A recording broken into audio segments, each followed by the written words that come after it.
This renovation cost me under 500 bucks. Today I want to show you how I completely transformed this music studio from scratch. I make money as a singer-songwriter. My name is Anya. Welcome back to my YouTube channel.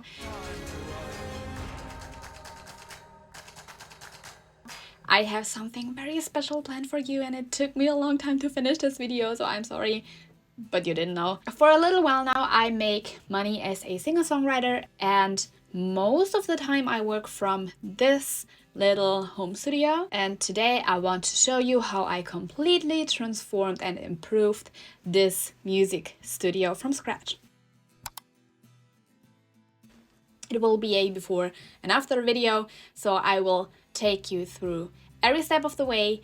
And this renovation cost me under 500 bucks, so I will show you in detail how much I spent on what. But before I forget, make sure to hit the subscribe button and turn on the bell so you won't miss any new videos of mine. And it goes without saying that you are most welcome to like this video.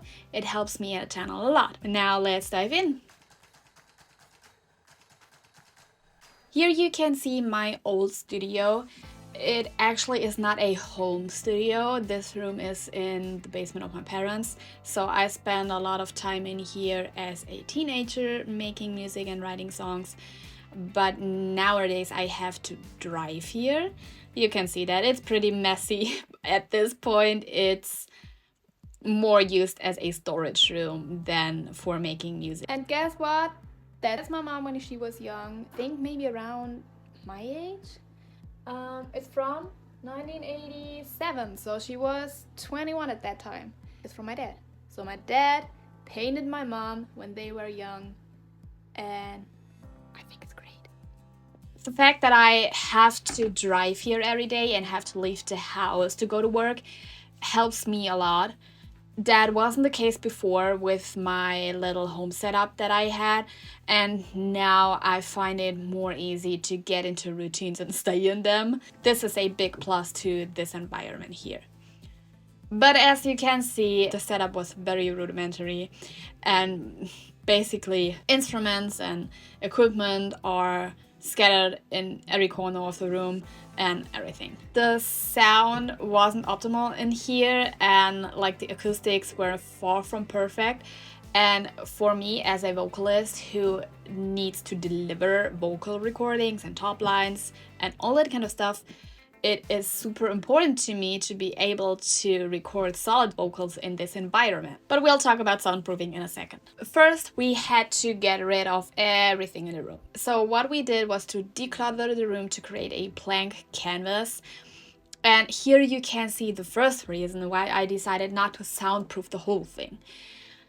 Since this is a room located in a basement, I have to keep an eye on the humidity level. Especially in this corner, it is better to not cover it up with insulation material, because I didn't want to risk any mold or something.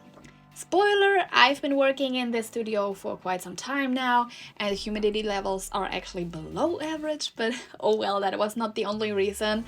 The other reason was that I spent a lot of time here creating songs and making music, so it was very important for me that I create a space where I feel comfortable, where I can get creative. So it was important to me to have like this pretty wall, for example, and make it very comfy and homey. I tried my best with that, so after painting the whole room, we installed some more power outlets, because before that we only had one for the whole room.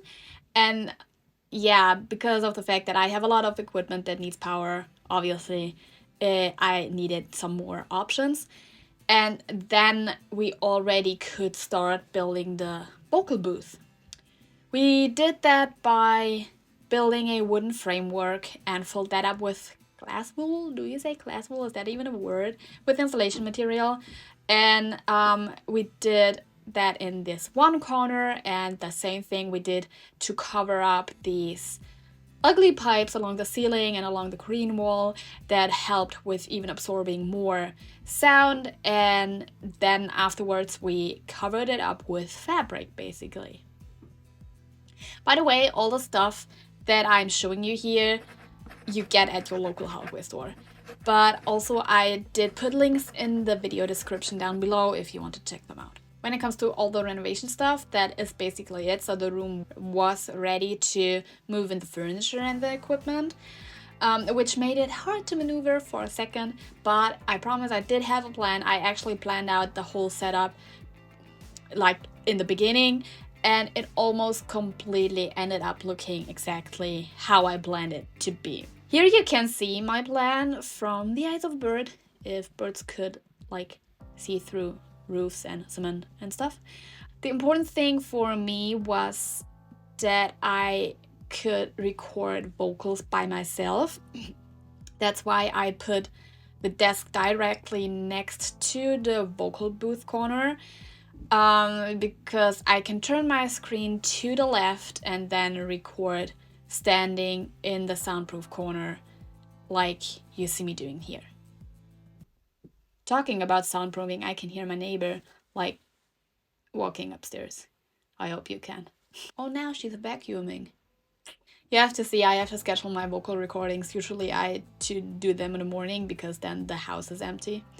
It's evening now, so everyone is around and it's not as quiet as I want it to be when I record like singing vocals.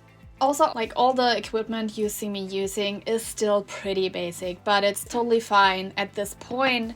I do have links to all of my equipment down in the description below as well. I've included affiliate links to most of the products you see in this video. So if you make a purchase through these links, I get a small commission and that helps me in the channel. So if you want to check them out, I'm not stopping you. And after putting everything to its right place, that actually is already it. This is the completely renovated home studio. Just look at this transformation. The sound is much better, clearer and precise, and the acoustic issues are practically gone. So the soundproofing serves its purpose. I don't find it too expensive. Tell me what you think in the comments. And I am truly thrilled with how everything turned out. Even though I have a bunch of ideas already how I can improve things even further, and I have a huge list of equipment that would make total sense to get, which is how musicians justify spending way too much money on new gear. But oh well, I can tell you that this space definitely gets my creative juices flowing and that working in here I enjoy a lot. I hope you enjoyed this video and that you found it inspiring and I could show you a little bit how easy it can be building a home studio. If you have any questions, feel free to ask away. Thank you so much for watching. See you in the next video. Or on Instagram, usually I am the most active there, so it's worth a follow. See you, bye!